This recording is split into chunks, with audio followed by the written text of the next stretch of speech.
Hello and welcome to another episode of the Obstacle Race Magazine podcast. Kevin, what episode are we on? This is number 26, so we're now closer to 50 than we were to our first episode back in January. We are on 26. So, quick maths, you're good at maths. Where will we be by the end of the year then? What episode? If we keep pumping out one a week, where will we be? I think we've missed two, so we're probably at 50 by the end of the year. But if we do a catch-up or get some extra interview ones in... No, because we've done some extras, haven't we, as well? We've had a couple of weeks where we've done two. So, yeah, we're 25. Yeah, we should hit over 50. I think by the time we do a few interviews by the end of the year, we should hit the 60, I think, adding the extra few on. As long as we don't miss any more, which we're not planning on doing now. Obviously, things are starting to ramp up now, which is... part of news this week, isn't it, really? So yeah, I saw some messages the other day. We had a disgruntled listener. He was actually a winner of the Cakeathon. Was disappointed that we'd missed a couple of episodes, Mr. Paul Ellis. So, Paul, just for you, we're going to try and keep going at least one a week for you. The original Cake King.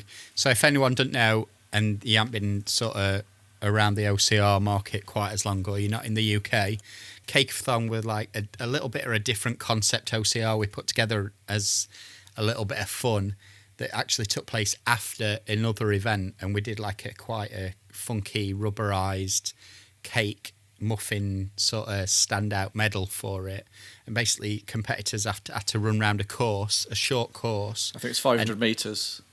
Yeah, and eat a cake at the end of each lap, didn't they? Yeah, we had a different variety. So I think it was 5 laps, 5 cakes. So and you did the same 500 metre course, but sort of running, then standing and eating. I think it was like first one would have been a donut, next one was a muffin, next one would have been a jam tart, and they had to keep going round. But it was just great fun, and also for Paul that qualified him for the World Championships as well. He would love that. But yeah, Paul's obviously the not only the speediest runner. That's it. Well, no one's ever going to take that away from him, I don't think, are they? But he's speediest runner and speediest eater. But he's obviously he's going to be a little bit disappointed recently, isn't he? Because his athlete's diet usually consists of McDonald's, and McDonald's have been closed, so he's going to be a little bit gutted. Well, good times around the corner for all those McDonald's eaters. That's it. It won't be too long now. It's whether the queues will be shorter or longer than the Ikea ones today, which were just bonkers. They were. I read somewhere that it was 5 miles. Some at like 5 miles. That can't be right, though, can it?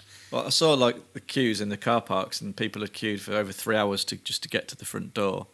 And then I saw another picture where it looked like it was an A road or something, looked like a main road, and people were back down there, and you could see people with the day glow vests who must have been like trying to steward them along just to keep the queue going. It was just absolutely mad. Why would you need a pair of? It's not essential. No. Why would you need a set of drawers or some meatballs so badly that you had to queue for 5 miles in 3 hours? Why? Or it might be for a scented candle. Well, I always buy candles when I go into Ikea. I think everyone buys crap when they go to Ikea, though, don't they? To be fair, especially when you get to like the kitchen utensil bit. It's only £1. It's only £1. Stick it in that big basket. And it ends up like £150 worth of clutter that you don't actually know what you're going to do with, or lasts 10 minutes anyway. Yeah, we've got a kitchen full of clutter. The crap that my missus buys. Milk bags. Who has bags of milk? Everyone has them in cartons. So we've got like milk bag boxes and stuff, and like a single frying pan, so you can stick one little egg in it, which is probably about 10 centimetres in diameter. It's just crap. Stop buying it. Obviously, it's the Scandinavian way, though, isn't it? Next, you'll be... What is it that I saw the other day? Don't they have... don't they keep their washing machines in their bathrooms? I think they find it... This might be a bit of a meme or something. But no, I'm sure they do. I'm sure they have their washing machines in their bathrooms because they don't like them in the kitchens. Something to do with hygiene or something. We love the water supply there as well. Yeah, I'm sure they do. Anyway, but like you say, I might have dreamt it. It might have been one of my weird... Well, that was all for OCR this week, and we'll see you back next week. I know. OCR news update there from. We've also the got the little baskets you get in the pub when you get the chips delivered in the little metal baskets with a handle. We've got some of them as well. But it probably seemed like a good idea at time. Like you could do a little bit of role play though, couldn't you? With that. No, but she buys all these when I'm not with her. These would not get purchased if I was around. Yeah, but there's an upside because Caroline could pretend to be a Hooters waitress and you can do a little bit of role play when kids are away and stuff, can't you? She has got some roller skates as well. Has she? No. Perfect. But yeah, so Ikea, obviously, great that it's reopening. Just don't go and sit in a 5-mile queue. You're not an idiot. Don't do it. But some good news from the Wild Forest. So Nuclear Racer's Wild Forest, which is for those of you that don't know, it's like an outdoor training centre, a training gym. So where you can go, build up a little bit of confidence on obstacles, do weekly training sessions, this, that, and the other. They've put plans in place for them to reopen now, and they've set a date and that, so they can have small coaching groups there. And it's been, I don't know if have you seen it, Kevin? The stuff that they've put in place, it's quite interesting. How they've done it to make it work and stuff. Yeah, there's lots more instructions coming out over the last couple of days about the outdoor training and what you can and can't do, and numbers and things. And Wild Forest is probably, don't be controversial, probably like the number one outdoor training OCR centre now, isn't it? We've got so much on offer there. I mean, there are other regional ones, but they've got so much. Their facilities are superb. It's fed by Nuclear, though, isn't it, as well? It's fed by Nuclear Racers, so it's going to have a good through flow. I think if you sign up for a Nuclear event as well, you get like either a free train session or a £10 training session there as well to give yourself a bit of a confidence boost and stuff. So that's quite good. But I think most have struggled, like in terms of other training centres. I think a lot of them have struggled with like insurance. When they've contacted their insurers, they've not been happy for them to open yet by the sounds of it. A lot of the boot camp operators, I've seen them today posting about the insurance as well, and they're not sure. Well, their insurers seem unsure of what they can do and extra premiums and all that sort of stuff. They'll just be rubbing their hands, won't they, and just seeing how they can make a quick buck. Yeah. But the Wild Forest most reminds me of the obstacle gym that was in Lutterworth, which was run by the Reaper guys, Chris and Colin. So it's just sort of deep set in the woods, all the different type of obstacles that you'll see on a course. And again, down to insurance and things like that. That's why that had to close down as well. Wasn't really viable as a business.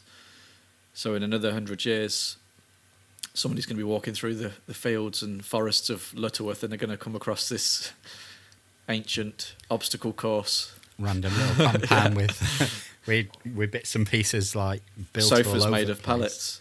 Yeah, that would be quite funny. But yeah, I'm guessing that's, well, because obviously Colin went, Chris went that long after, and I'm assuming because he doesn't need anywhere to store his equipment anymore, that's probably gone as a whole now, hasn't it? 'Cause that was what they used it for storage as well as for the training. Yeah. So that's probably gone now, which is a shame really, because it were a good one. It were nice to have one a little bit further up in Midlands. I wish we'd have utilised it a little bit more. We did have 3 or 4 training days though, didn't we? Yeah. And they were always great fun. But I think in terms of insurance and stuff like that, it was I don't know. It's just a shame really that that they're not being a little bit more flexible. But I guess they're being overly cautious, or they're just money grabbing, like you say. I know insurance companies haven't been that kind in terms of like business protection insurance and what have you. Have they? For a lot of companies, they've been left out in cold a little bit. But yeah, Wild Forest, in terms of what they've put in place, it looks like they've got like hand sanitising stations, hand washing stations, colour coding lane systems on the obstacles by the looks of it. So I'm assuming you must stick to your lane so that you know you're the only person who's been into that area. There are a few obstacles that are for now going to be excluded from like the training the training sessions, I think, because they just can't socially distance on them, or they can't have lanes on them, I think, by the looks of things.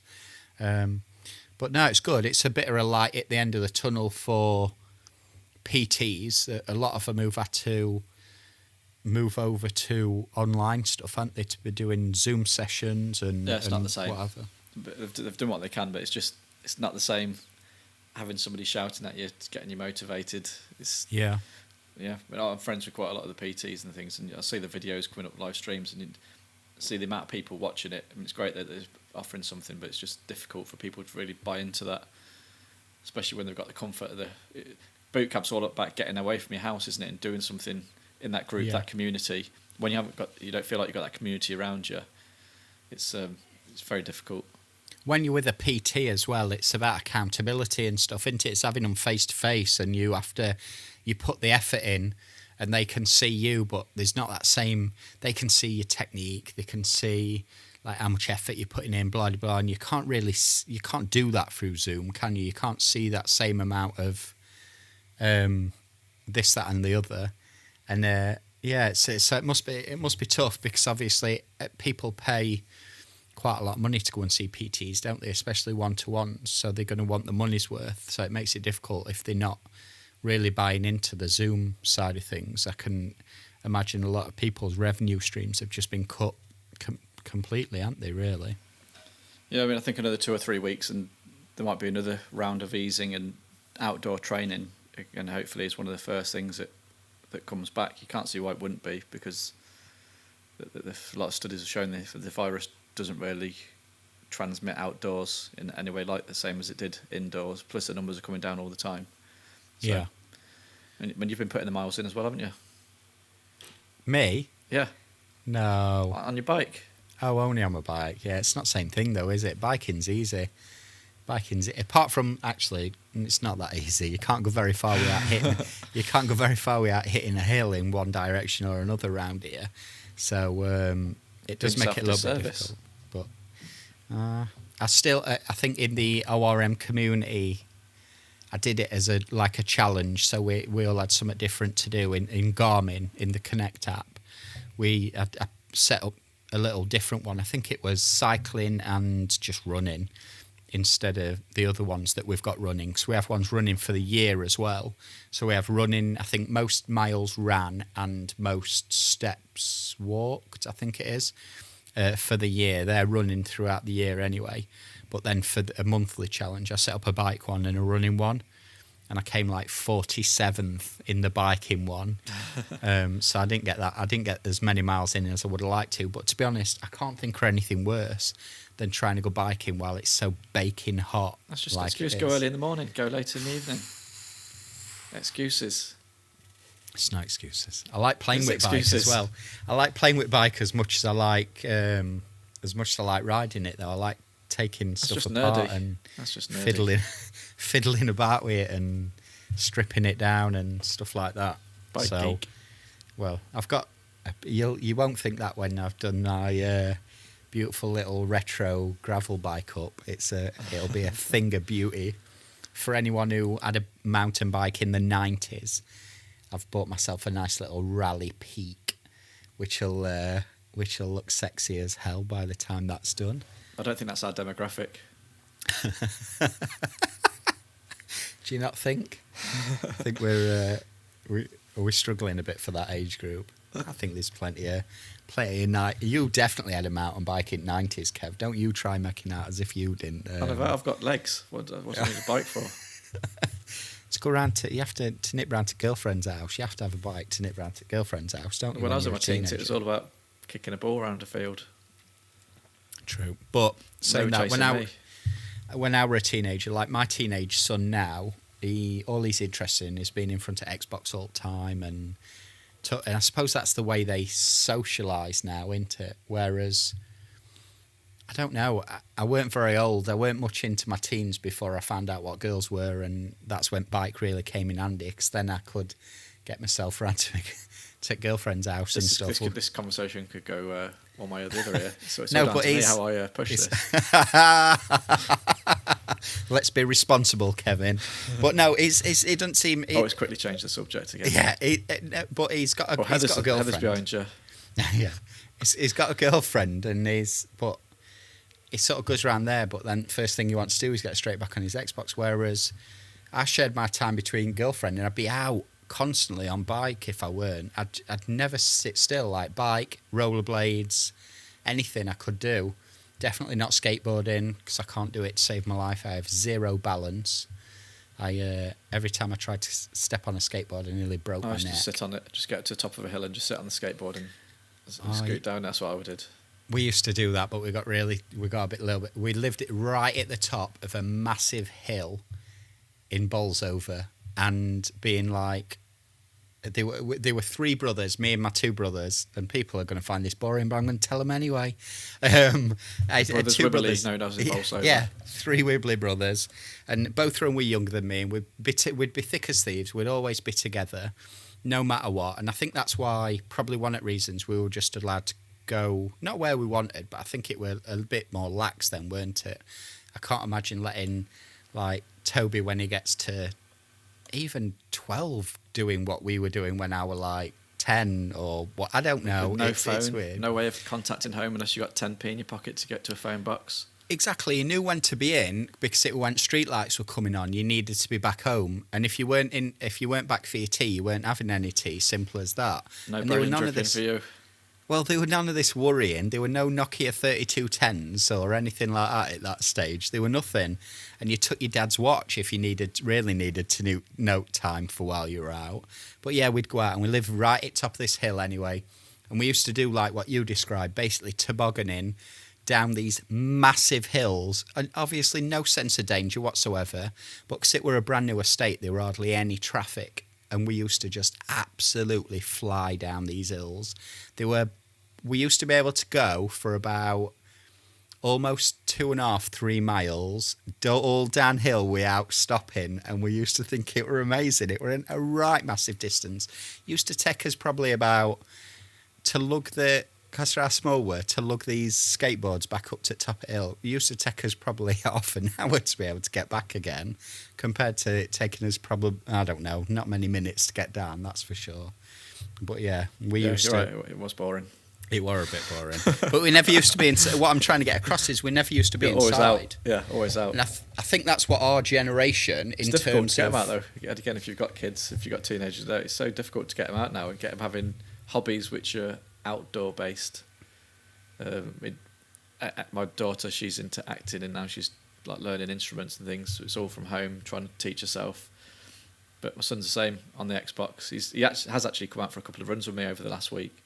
Only short ones, but he's getting a COVID belly, sat in his bed with his snacks. So we're trying to get him out. To get out. Yeah, because he does kickboxing and martial arts, but because that's stopped, I don't want him practicing that on me. So he's got no other outlet of getting rid of his energy. So. And he's bigger than you as well now, Kevin. Isn't he? Is he Nearly. bigger than you? Nearly. Yeah. I've been working out. So if he gets you in some sort of weird chokehold, you've got no chance then, have you, basically? He's just going to throttle you to death. So it's probably for best. So it won't be long before he'll be able to go back for like one-to-one sessions and stuff, though, will it now? For yeah, there's a stuff. group WhatsApp chat for all the parents and the teachers, and they said they're just waiting for government guidance because it's indoors and there's lots of touching, it's close contact, especially like the MMA stuff that he does. It's all lying on top of each other. The sweaty men. That's what he's into. Sounds like your ideal weekend, that does, Kev. You'd pay a lot of money to do that, wouldn't you?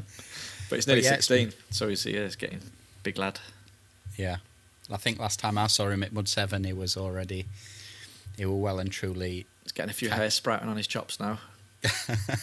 Catching him up. I like to tease them about them hairs, thoh. Like when they try and grow it. Well, mine will never be good. That's why it always gets shaved off. It's pointless exercise trying to grow this. I look like you know, one of them rats that's had like lab experiments done on it and stuff, and it's got patches of hair missing. It's got got alopecia on your chin. That's what it looks like when I try and grow mine, so I don't bother. Although it's looking a bit scruffy at the moment, but no one sees us, do they? So it doesn't really matter. no one can judge. Maybe we should do a live stream then, so they can see us. What do you reckon? I'd have a shave for that, but yeah, it'd be cool, wouldn't it, to do a live stream? Maybe if we do a quiz or something, and do it that way. I don't know how we'd judge who'd won and things like that, but we could do a probably simplest way of doing it, and before we get OBS and things sorted out, would be to do like a big Zoom meeting. But like, I've got like this anxiety about things like this. Like, what if we did one and no one turned up? Paul Ellis would be there. Paul Brenton would be there. Lisa and Sammy will be there. That's 6 of us. That's it's enough for. Hey, that we could just all meet round someone's house though if we're going to do that. I think it's 6 people from only 2 households, isn't it? Oh, nearly then. We could just pretend.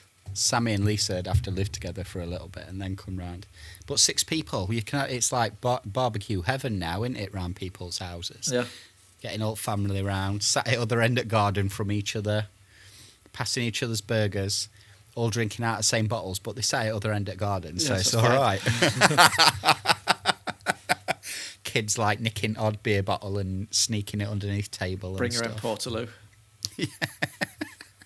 Exactly. It still really work, does it? But at least we're going in the right direction. There's definitely light at the end of the tunnel for like mass participation events and stuff like that. I think it's we've got a little bit more of time exploring our local trails and canal paths and stuff before we'll get to meet up again.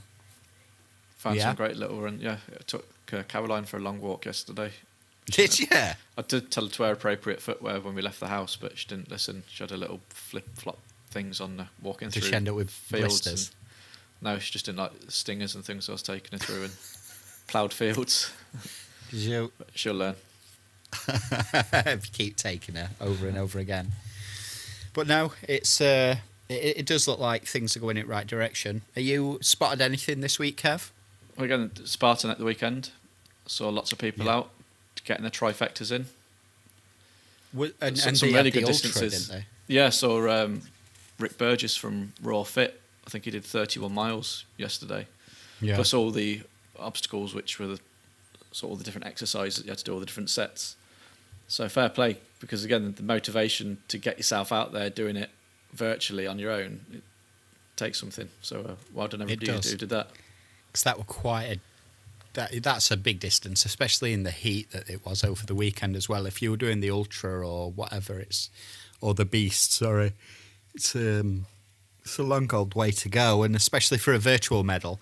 I want a medal that I can stick on a belt buckle that if I'm doing a bloody ultra beast, or I want something that's going to nearly put a crick in my neck. It's that big if I'm doing that sort of distance. Like one of the Swift medals. Well, one of Dolan's specials. But yeah, definitely want a nice big medal that glows in. What is the biggest medal? Is it one of those Nuclear did a huge one, didn't they? What was that massive Nuclear one? That for I can't remember what it's called when they do all it's when they do all the distances throughout the year, isn't it? Medallion or whatever it's called. Like they are huge, especially first couple of years. They were massive, weren't it?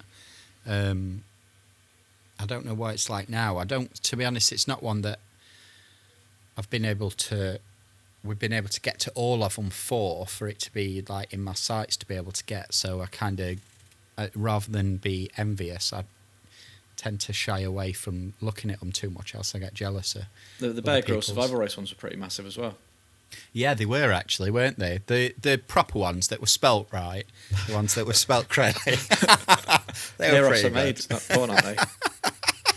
Something like that. I've heard there's some special editions knocking about there, spelt a little bit randomly. Everyone's going to their medal drawers now, checking their ribbons and their medals. Seeing if it's got a random spelling on there. If you do, apparently they're worth fortune. If you send them to Chris Dolan, he loves a bit of special one-off bling. Bless him. Aztec warrior. But yeah, I thought I honestly, it's good now that I would really planning on adding a few medals to my collection this year. So I'm glad that things are actually starting to ramp up a little bit. I think mass participation events as we know them until now are going to be a little bit a thing of the past for a little bit, aren't they? I don't know how we're gonna. They'll be a bit different. I think with Mud 7, you have to think we're still like 4 months away. Yeah. I think we're 3 months into this epidemic or pandemic, and the figures are coming down. You can see light at the end of the tunnel. Spain, Italy are recording like no new cases now, and they were a little bit ahead of us. So I think 4 months down the line, there'll just be a few different things that we're going to have to do on the day. Maybe smaller waves, get people to warm up on their own before they come into the starting pens, that sort of thing. Yeah. We'll suck it and see. Yeah. It will be a shame. 'Cause we're gonna lose like a little bit of that atmosphere, aren't we? Because I do like to sort of interact with everyone, and would obviously maybe not be able to do that by then, but we'll have to see. Hopefully weather will be kind to us like normal. We always get good weather, don't we? Touch wood.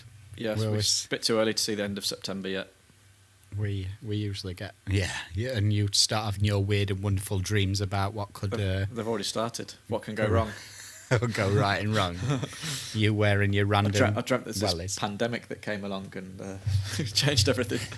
I hate to tell you, Kevin, but it's definitely not a dream. It's a bit more of a nightmare, this one. But yeah, it's getting exciting now. We might actually be out and about soon. Especially, we'll have to try, and what we'll have to do before like bigger events can be put on and whatever, we'll have to try and organise something where we can meet up, like a few of the community or whatever, and go and have a training session somewhere, just so we can interact with people a little bit more. But in the meantime, like you say, we're going to have to do a live podcast, aren't we?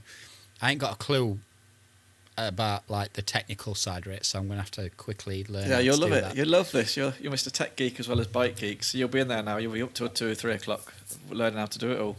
But I don't mind it. The only bit I don't understand is how I'm going to record it and it still be good quality recording. That's all.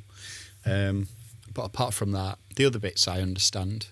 Well, it doesn't have to be a podcast. It could just be a live stream where we just do like a Q&A. Yeah, I just like to record them because it's an extra one. It's another one, isn't it? Ticked off. But it could be live stream number one. Then so you got your podcasts and your YouTube live streams. Value for money right there. Yeah. Oh, this free entertainment. It is. We are like OCR's answer to Ant and Dec. I was going to say Laurel and Hardy, but either. Both obviously huge celebrities in very different ways. Huge. Yeah. But no, it'll be good. I'm quite looking forward to it actually. Now you've started me off on it. Planted that seed. Yeah, exactly. But I think that's it, isn't it? We've not had any listener mail in this week. Disappointing. Paul Ellis, come on. They just let us know what you thought of the Cakeathon, whether it should come back. But we need to have it in a voicemail. Cakeathon. How do they contact you, Carl? Me, Carl at obstacleracemagazine.com is the best email to get me on. And if you want to send me a voice message and you've got WhatsApp, or you want to send it just through like iMessenger, it's 07 808 852 033. That's my personal number, so no weird and wonderful little bits and pieces that I know you all like to send each other. You're going to get numerous calls about car accidents now over the next week. I'd just block them straight away anyway. When they say, hello, is that you? And then it leaves it a minute. When you've answered them, it just gets blocked straight away. So no, I've not been in an accident, but Chris Dolan. His number is, and he'll be very happy to talk to you. He'd love that as well, wouldn't he, bless him? Yeah, it's because his phone never rings, so he'd be glad of the company. Give him someone to talk to. He'd talk to him for hours, wouldn't he? Recounting his story of his accidents abroad and stuff. He'd love it. He'd be loving life. But no, I think that's about everything, Kev. Yeah, apologies, it was lots of OCR stuff there, but it was a podcast nonetheless. Obviously, we hope you entertained you for the last half an hour. Well, we get told off, don't we? If we don't come up with a podcast, we get told off. So we'll just have to see how much finger wagging goes on when it's not that much OCR related content, and we've spoke more about Ikea than we have about anything else. But you never know from one week to the next how things are going to change, do you, as well? So it can the improvements week on week on week. Yeah, Next week, I'm let's sure see. we'll have We'll have a look to see plenty of what's stuff. going to be like. If you look at the event dates, what is the next event which hasn't yet to be postponed or cancelled? We can see like which is that in July? Is it August? We'll have a look. We'll have a look and let you know next week. Yeah, be interesting to see. I'll be honest, our event calendar, our online one, ours is completely blank at the moment. And the Facebook one, I've been taking them away bit by bit as they've been cancelling. So it's not really. I don't know. Stop being negative. We're going to No, look I mean, and let them know there's- which the next one is. There's none that stands out that the next one is. I'm not sure. Well, Spartan have still got some August dates. Yeah. We just got to suck it and see, haven't we? See how things go, what restrictions do and don't get put into place. Just hope there's no any other waves or anything like that are that are going to put local lockdowns in place and stuff like that. I can't see how they're going to work, to be honest, but hey ho. Let's just wait and see. So, if you've enjoyed this little chat about IKEA and OCR this evening, or whenever you're listening to it, in fact, I'll not open up that little can of worms again because I don't want no more pictures from where people listen to it. But either way, if you've enjoyed it, don't forget to click the subscribe button on whatever platform that you're listening to us on. If you're listening and it's first time listening in, then especially if it's on YouTube or on Apple Podcasts, YouTube or Apple Podcasts, don't forget to leave us a little review or a little comment or a like. That would be very, very, very helpful to help us get out to more people. We're not that far off. I think you did the spreadsheet the other day, didn't you, Kevin? You totted it up. We're not that far off, like some nice chunky milestones coming up, are we? So yes, I think total listens was sort of going up to 300,000. Yeah, so across all the podcasts. We could by the end of the year. We need to get our YouTube numbers up a bit. I mean, if you do listen on YouTube, I listen to a lot on YouTube. If you click the subscribe button, there's also a little bell icon next to it. If you click the bell, then you'll get notifications when we upload anything new on there. Yeah, when the new ones come out. And it is just podcasts going on there at the moment, because obviously there's no OCR races. We have to got be some filming. old videos to watch as well, though. We have got some other things on the channel from Urban Attack, Tough Guy. There is other stuff on there. There's some quite unique ones in there, like retro. Urban Attack. Yeah, exactly. Urban Attack, I want to do that. I want to put that event on. Again, I'd love to do that event myself, to put it on and just do it a little bit differently. Well, Rob Edmund, he was the RD for that, so we'll get him on as one of the people to interview, because as well as doing that, he's also behind the world's highest OCR, which has been postponed till next week, so the obstacle course race, which is taking place on Kilimanjaro. So we'll have to get in touch with Rob and get him on. Yeah, to next week that's been postponed to, did you say? Next year. Next year, all right. I'm sure you just said next week. No, listen back, I said next year. I bet you didn't. Right, if Kev said next week, and even if he didn't, I'm going to change it anyway and voice over it. Just make sure you send him a little message Next to let him week. know. No, Kevin, you were wrong, just so you know. I was right. But yeah, so anyway, click them subscribe buttons, give us a like, share it with any of your friends if you do enjoy the content, just to get them listener figures up, because I want 500,000 by end of year, which, where we're at the moment, we could easily do it, but we just need to keep going on this road that we're... Yeah. Plus, want to hear from some people. I mean, we know that we get loads of people listening from outside the UK as well, so send us an email, say hello, let us know what the OCR scene's like in your country, different events, different obstacles. If you've ever been to the UK, if you want to come to the UK, what events do you want to do? Like, just get in touch. Want to hear from everybody. Especially Spain. We've got a massive listenership in Spain. And I don't understand where it's come from, because we keep getting into charts, into like top 10 in Spain. And I don't know where. There must be like a big group of OCR enthusiasts in Spain that listen in. Or like, unbeknown to us, we might be like big sex symbols in Spain and we just don't know it. Could be. They might like... We're like the pin-ups. We might be exactly their type. Very pale skin and a little bit fluffy around the edges and really crappy facial hair. It might be exactly what they're looking for. Oh, they might all have a poster like that on the walls. But either way, get in touch. Be nice to hear from you. everyone, stop being a wuss. Get us some audio messages in. I want to get into those. I quite enjoyed having Paul on last week. Yeah. So, yeah. Right. Kev, thank you very much. It's been great talking to you. Adios. Yes. It's been emotional. Cheers, Kev. Speak to you later. Thanks a lot. Bye.